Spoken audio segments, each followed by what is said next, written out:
America কোনোদিন চায় নাই বাংলাদেশে একটা শক্তিশালী সরকার হোক। কেন? 2030 সালের মধ্যে বাংলাদেশকে যুদ্ধে জড়াতে হবে। কেন? ইন্দো প্যাসিফিক অঞ্চলে 2030 সালের মধ্যে চায়না তাইওয়ানকে ধরবে। চায়না যখন তাইওয়ানকে ধরবে, আমেরিকা এখানে হস্তক্ষেপ করবে। তখন ইন্দো প্যাসিফিক অঞ্চল দুই ভাগ হবে, একটা মার্কিন বলয় আর একটা চায়না বলয়।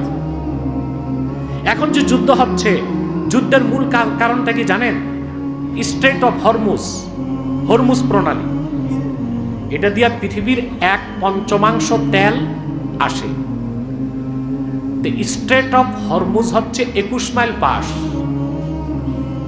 আর আমাদের ইন্দো প্যাসিফিক অঞ্চলে যে প্রণালী আছে মালাক্কা, এটা মাত্র 1.8 মাইল পাস, 2 মাইলের কম।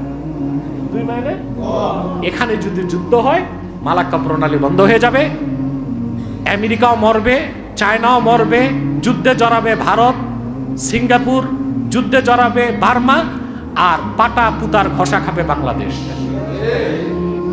সেই তুফান আসতেছে। এখন না দরকার আমাদের সেই তুফান মোকাবেলা কিভাবে করব।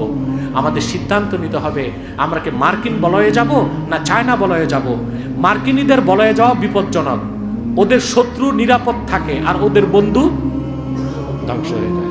এটা ওদের পররাষ্ট্রমন্ত্রী হেনরি কিসিঞ্জার বলে গেছে যে আমাদের শত্রুরা আমাদের শত্রু, কিন্তু যে বন্ধু হয় তারা শত্রু লাগে না। এটা বলে গেছে আমেরিকার হেনরি কিসিঞ্জার।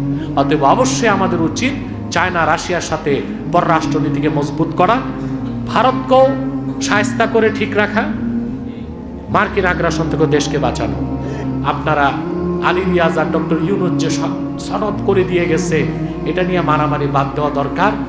সর্বোপরি ব্যক্তি জীবন, সমাজ জীবন, রাষ্ট্র জীবনের সকল ক্ষেত্রে আল্লাহকে ভয় করে চলবো।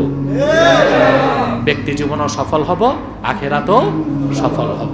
পারবো না ইনশাল্লাহ?